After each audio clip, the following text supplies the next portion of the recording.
بسم اللہ الرحمن الرحیم۔ عزیز ساتھیوں، امید ہے آپ خیریت سے ہوں گے۔ تصوف کی معلومات ہم آپ تک پہنچا رہے ہیں اپنے چینل کے توسط سے۔ اللہ رب ذوالجلال اس کو قبول و منظور فرمائے۔ آج پیر سے محبت اور شیخ کی محبت کے ساتھ ساتھ اس کی استعمال کردہ چیزوں سے محبت، اس بارے میں ہم سماعت کریں گے۔ حضرت قطب ربانی رحمۃ اللہ تعالی علیہ ارشاد فرماتے ہیں کہ شیخ سے محبت اور شیخ سے عقیدت یہ ہر طالب صادق کے لیے ضروری ہے، یعنی جو سچے دل سے تصوف کی راہ اختیار کرنا چاہتا ہو، اس کے لیے پہلی سیڑھی ہے کہ اس کے شیخ سے اس کو محبت ہونی چاہیے، اس سے عقیدت ہونی چاہیے، کیونکہ جب تک عقیدت اور محبت کا ربط قائم نہیں ہوگا تو اس وقت تک وہ راہ سلوک کی منازل طے نہیں کر سکتا۔ پھر اسی طرح جو پیر کے احکامات ہوں ان پر عمل کرنا چاہیے، یعنی پیر و مرشد جو اوراد و وظائف بتائیں، جو تقوی اور پرہیزگاری کے متعلق ارشاد فرمائے، اس کو اپنے ساتھ باندھ لے اور اس پر پوری طرح کاربند رہے، کیونکہ اسی سے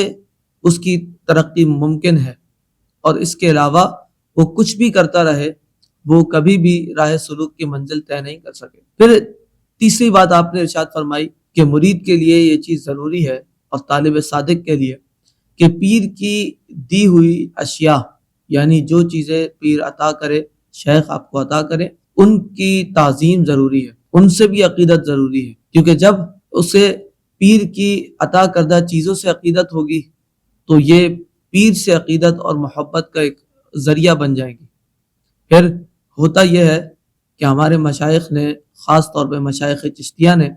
یہ ارشاد فرمایا ہے کہ اگر مرید سے بیعت میں کوئی لغزش ہو جائے، کیونکہ بیعت کا مطلب ہی یہ ہوتا ہے کہ اپنے آپ کو بیچ دینا، پھر پیر کے بتائے ہوئے راستے پر چلنا اور شیخ نے جو اس کو طریقہ بتایا ہے اس پر چلنا، اور فرماتے ہیں کہ اگر شیخ کی بیعت میں کوئی لغزش ہو جائے، کسی نافرمانی کا خدشہ ہو جائے کہ میں نے پیر کی نافرمانی کر لی ہے اور پیر و مرشد بھی اس دنیا سے رخصت ہو چکے ہیں، تو اب یہ چاہیے کہ وہ پیر کی استعمال کردہ چیزوں سے اللہ رب ذوالجلال کی بارگاہ میں وسیلہ پیش کر کے وہ اپنی توبہ کو، اپنی بیعت کو دوبارہ سے صحیح کرے، اور اللہ تعالیٰ کی بارگاہ میں ان چیزوں کا وسیلہ پیش کرے کہ مولا یہ میرے پیر و مرشد کی استعمال کردہ چیزیں ہیں،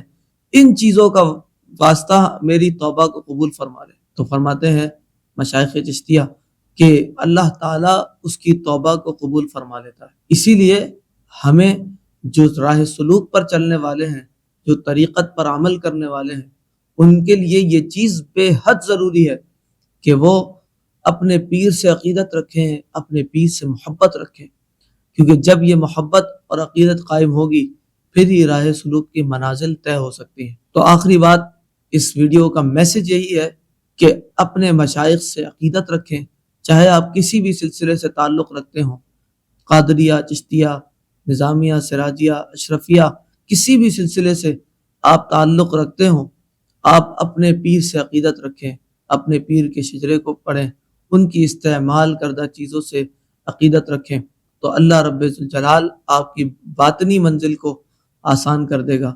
اور اللہ تعالیٰ آپ کو قبولیت کا مرتبہ عطا فرما دے گا۔ آمین بجائے سید المرسلین صلی اللہ علیہ وسلم۔